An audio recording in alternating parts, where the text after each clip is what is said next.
जंगल में रहो, बस्ती में रहो, तूफान में रहो, कश्ती में रहो, महंगी में रहो, सस्ती में रहो, पर जब भी रहो मस्ती में रहो। मस्ती में वो इंसान रह सकता है जिसके मन में शांति रहती है। और शांति कैसे आती है, शांति कैसे मिलेगी आप बताइए? जोर से बोलिए, टाइम कम है, आपसे सवाल करने में ही आधा घंटा निकल जावे। शांति कैसे मिलेगी? हाँ, काऊ ने बोला भगवान का भजन करने से, वो तो सही बात है। पर एक बात जो मेरे गोस्वामी जी ने लिखी, बिनु संतोष न काम न शाहे, काम अछत सुख सपने हो नाही। जब तक संतोष नहीं होगा मन में, तब तक सुख मिलने वाला। संतोष धन बहुत जरूरी है, बहुत जरूरी। संतोष का मतलब देखो, एक मतलब तो ये है कि जो है उसी में रह लेना, ये संतोष है, मानते हैं। पर उससे बड़ा संतोष क्या होगा अगर आप चार पहिया में आज बैठ के आए हैं और कल अगर आपको दो पहिया में भी बैठ के आना पड़े और आप मगन हो के आए हैं और संतुष्ट हैं, ये आपका असली संतोष है।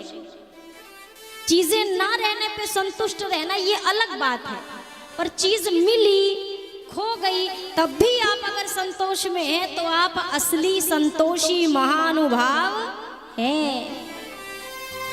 हमारे अंदर क्या होता है, हम अपनी चीजों से कम दुखी होते हैं, दूसरे की देखकर ज्यादा दुखी हो जाते हैं। दूसरे का सुख देखकर हम दुखी होते हैं।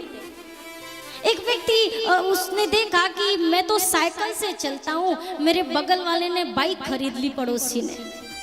अब इसने भी खूब मेहनत करी, बाइक ले आया, बाइक ले आया।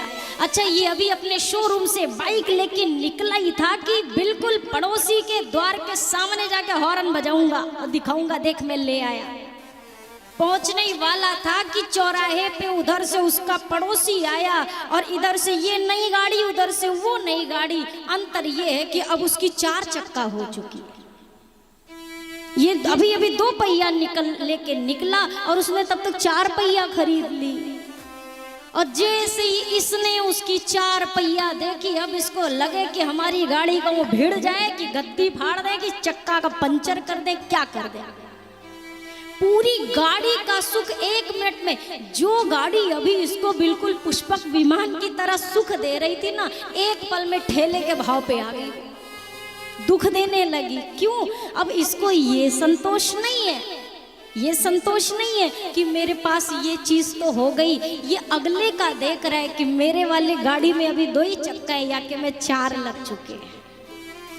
और जब तक ये भावना रहेगी तब तक मनुष्य सुखी, कोई तन दुखी, कोई मन दुखी, कोई धन बिन रहते उदास, थोड़े थोड़े सब दुखी, एक सुखी राम को दास। कोई तन से दुखी है, जो तन से दुखी नहीं है वो अपने मन से दुखी है, जो मन से दुखी नहीं है वो धन और तन से दुखी है। ये सिलसिला ऐसे ही चलता रहता है। किसी ने पूछा तो सुखी कौन है? गोस्वामी जी ने कहा, मेरे संतों ने कहा, जो एक दिन बैठ करके ठाकुर जी के सामने ये गा देता है कि मन लागो मेरो यार, फकीरी में मन लागो मेरो यार, जो सुख पाऊं राम भजन में, सो सुख नाही अमीरी में, मन लागो मेरो यार, फकीरी में मन लागो मेरो यार। संतों का जीवन कैसा होता है? कभी मुट्ठी भर चना, कभी घी घना, और कभी वो भी मना। जो ये तीनों हाल में सुखी रहते हैं वो संत हैं। वेशभूषा कुछ भी हो, पर अगर आप भी इस हाल में खुश रहते हो तो आप भी संत हो। दूसरे कारण की चर्चा की, वृंदा ने श्राप दिया ठाकुर जी को।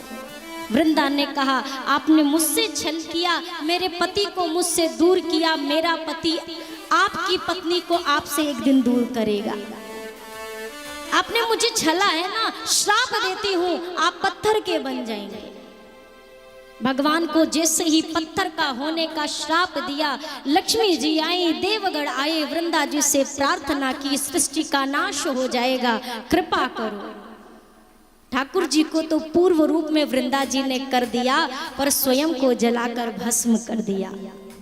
वृंदा जी के तन की जो राख एकत्र हुई थी, उसी राख से तुलसी जी का बिरवा निकला, तुलसी मैया का प्राकट्य हुआ। ठाकुर जी ने कहा कि आज के बाद मेरा एक स्वरूप श्री शालिग्राम भगवान के रूप में संसार में पूजा जाएगा, और शालिग्राम भगवान का हम तुलसी मैया से विवाह कराते हैं। ये उसी समय की बनी हुई परंपरा है। ठाकुर जी ने एक बात और कही कि आज के बाद मुझे चाहे जितने भोग अर्पण हो जाएं, जब तक उस भोग में तुलसी मैया का दल नहीं पड़ेगा, मैं उस भोग को स्वीकार नहीं कर